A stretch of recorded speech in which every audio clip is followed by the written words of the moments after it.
yang setiap hari diwiridkan oleh jamaah Az-Zikra.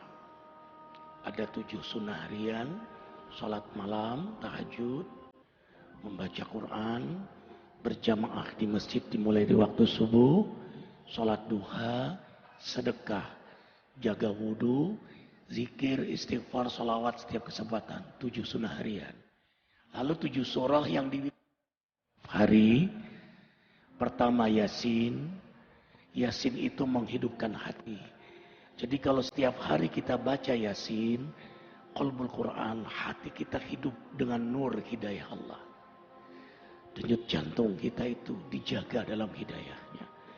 Kalau kita membaca surah Ar-Rahman setiap hari, maka Ar-Rahman satu-satunya dalam Quran dimulai dengan nama Allah Ar-Rahman, Maha Pengasih.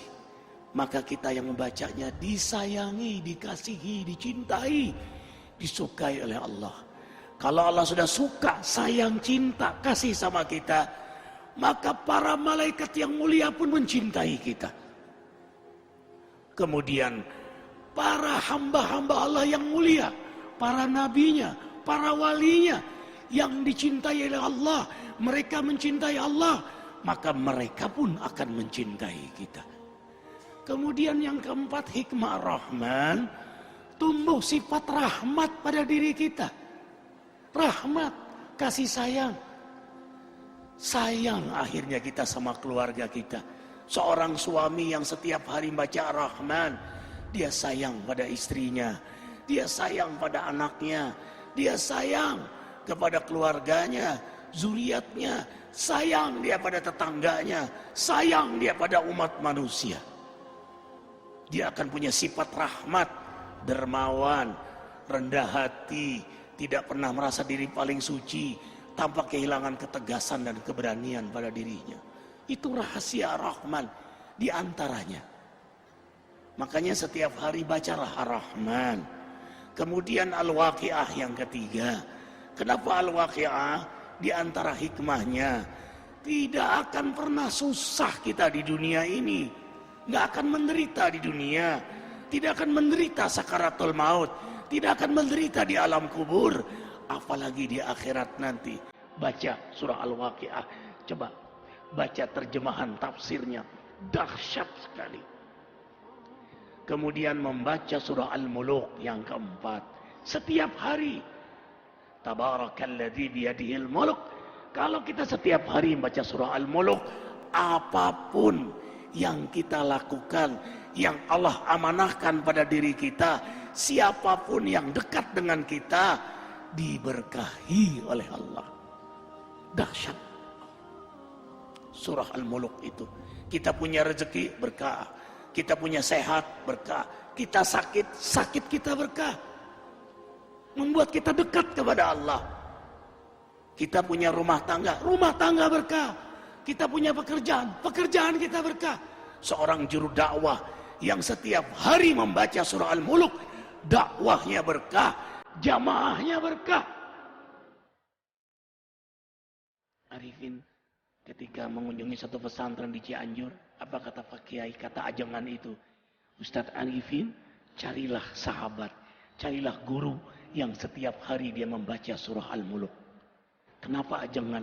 Kau pun akan berkah karena bersahabat dengannya. Subhanallah.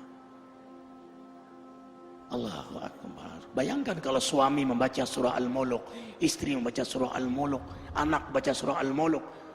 Hari ini kita ribuan membaca surah Al-Muluk.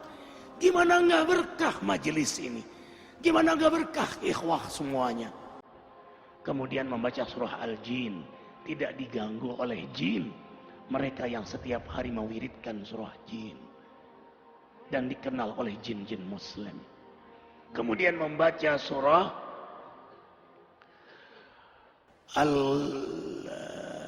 Al-Muzammil yang ke-6. Al-Muzammil. Kenapa membaca surah Al-Muzammil setiap hari? Subhanallah. Qiyamul Lail. Sejak turun surah Muzammil, Rasulullah SAW tidak pernah meninggalkan salat malam. Maka penikmat surah Muzammil, Allah beri kenikmatan salat malam. Ikhwah, tahu rahasia terbesar dari sholat malam? Kalau kita sudah nikmat sholat malam. Nikmat, garis bawahi. Nikmat sholat malam.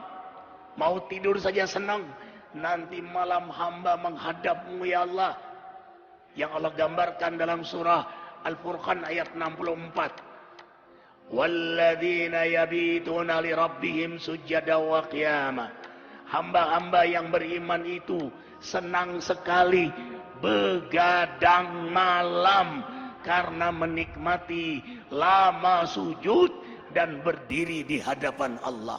Perhatikan surah Muzammil ayat 6. Inna nasyi'atal lail hiya asyaddu wat'a wa qila. Sesungguhnya bangun di tengah malam lebih tepat untuk khusyuk dan bacaan kala itu sungguh sangat mengesankan. Lebih tepat untuk khusyuk, lebih tepat untuk nikmat, lebih tepat untuk bermesraan, berdialog, berdoa kepada Allah Jalla Jalaluhu. Subhanallah. Perhatikan surah Muzammil. Inna rabbaka ya'lamu annaka taqumu adna min sulasil lail wa nisfahu wa sulusahu wa ta'ifatun minal ladzina ma'ak wallahu yuqaddiru laila wan nahar alima an lan tuhsuhu wa taba alaikum faqra'u ma tayassara minal Qur'an. Imani ayat ini. Antum tidak akan meninggalkan salat malam lagi. Sesungguhnya Allah menatapmu, mengetahuimu saat kau berdiri di tengah malam, separuh malam, sepertiga malam, 2/3 malam. Dalam tatapan Allah, penguasa langit bumi menatap antum. Curahkan semua isi hati antum di hadapan Allah. Itulah kenikmatan surah Muzammil. Apa kata Ibnu Qayyim? Kau dapat nikmat salat malam, separuh surga sudah kau dapatkan. Dunia ini separuh surga bagi penikmat salat malam. Para nabi, para aulia, salafus soleh, mereka penikmat salat malam. Rumah tangga akan bahagia, rezeki akan berkah. Semua urusan antum ma'unah dalam pertolongan Allah. Kuncinya ada pada salat malam. Anna syarafal mu'min qiyamuhu bil-lail. Kemuliaan seorang mukmin itu ada pada salat malamnya. Allah muliakan antum dunia akhirat. Seorang suami yang salat malam mulia di hadapan istrinya. Seorang istri yang salat malam mulia di hadapan suaminya. Seorang ayah, ibu yang salat malam, orang tua yang salat malam mulia di hadapan anak-anaknya. Seorang guru penegak salat malam akan mulia di hadapan jamaahnya. Walau jamaahnya tidak tahu, tapi ada haibah jalaliyah Allah berikan pada dirinya. Kalau dia berdoa mustajab, kalau dia bicara hikmah. Kemudian yang terakhir, kenapa kita baca surah Al-Fajr? Setiap hari azamkan diri membaca surah Al-Fajr. Karena pada akhirnya innamal a'mal bil khawatim. Amal itu bagaimana akhirnya? Kita nggak tahu istiqomahnya kita. Tahajud kita, ke masjid kita, duha kita. Apakah kita meninggal dalam keadaan tahajud? Apakah kita meninggal dalam keadaan di masjid? Apakah kita meninggal dalam keadaan terjaga wudhu kita, terjaga zikir kita? We don't know. Kita tidak tahu. Makanya kita berdoa terus, mewiridkan surah Al-Fajr setiap hari. Karena yang paling kita incar, inilah akhir dari perjalanan hidup yang paling kita rindukan. Ya ayyatuhan nafsul mutmainnah. Allah panggil, hai jiwa yang mutmainnah. Mutmainnah itu jiwa yang mendekat kepada Allah, yang memang hobinya menghidupkan sunnah Nabi. Hikmah, hobinya mendekat kepada Allah, menghidupkan sunnah-sunnah Nabi. Jadi dia lagi mendekat kepada Allah. Ya Tuhan nafsul mutmainnah, irji'i ila rabbiki radiyatan mardiyah. Ulanglah kepada Allah, radiyatan mardiyah. Yang kamu ridho, Allah juga ridho sama kamu. Yang Allah sayang sama kamu, kamu juga sayang sama kamu.